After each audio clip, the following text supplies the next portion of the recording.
Hello. Today I'm going to be speaking about the Salem Witch Trials and discussing the factors that went into causing such a terrible event. Now, the first thing that we have to realize when thinking about a tragic atrocity like the Salem Witch Trials is that the perpetrators of this were not evil. Most people like to think that great atrocities are committed by evil people purely just to see the world burn. But that's simply not true. Most people that commit terrible acts actually think that what they're doing is right and just. Now, how do they get this perverse version of what is correct? Well, their societies. Each society forms their own morality based on social influences. And there are five main social influences that were going on during the time of the Salem witch trials and the years prior that caused the terrible events that happened in Salem in 1962 or 1692 and 1693. The first was general anxiety and paranoia in the public. The second was economic inequality. The third was a breakdown of the justice system. The fourth was religious beliefs. And the fifth was personal rivalries. We'll move on to our first topic, anxiety and paranoia. Now, Salem was a small town on the border of civilization. It was a frontier town, which means there was oftentimes not enough resources for people, and it was, you had to work to survive.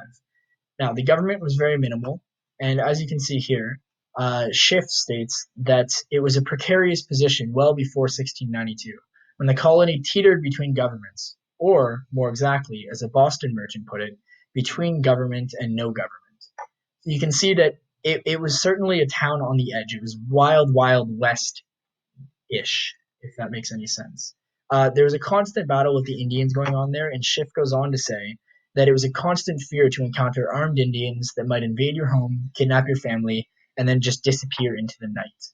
Now, that is a paraphrase of her original quote, but it gets the message across.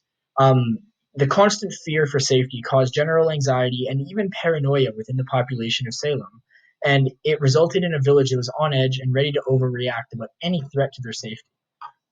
Moving on to income inequality, which further compounded this factor. And this is all just the lead up to the Salem witch trials, the factors that really set the stage for the events that happened.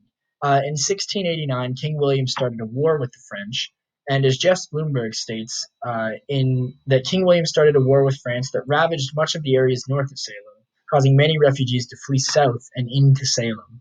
The increase in refugees caused a great economic stress, and as Bloomberg goes on to say, the increased amount of people created strain on the village and nurtured a rivalry between the poor farmers and the rich families that had ties to Salem's port.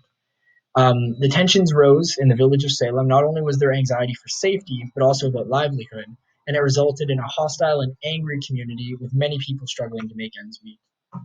Moving on to the failures of the justice system, is truly the greatest downfall of the Salem witch trials. The state appointed a special court in Salem to hear all the cases of witchcraft once many accusations started getting flung around and once the jails started to fill up. The court allowed five types of evidence, and as UShistory.org says, in one of the greatest legal failings in recent history, the special court allowed five types of nonsensical evidence: witch tests, physical markings of Satan, ridiculous witness testimony, spectral evidence, and confession.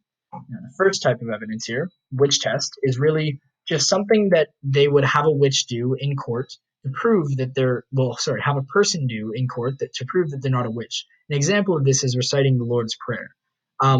People stumble on words, people stutter every once in a while, and if you did this in court while reciting the Lord's Prayer, it would be considered damning evidence that you were in fact a witch, which is just ridiculous and makes no sense.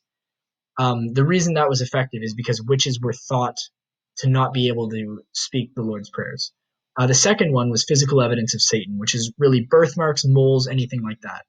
The Puritans of Salem believed that birthmarks and moles were portals through which Satan could enter the body. And so if someone were accused of witchcraft and found with any of these on their body, it would serve as evidence against them in their trial that they were in fact a witch. The third is unfounded witness testimony. Now, this is basically just, as UShistory.org says, anyone who could attribute their misfortune to the sorcery of an accused person might help get a conviction. So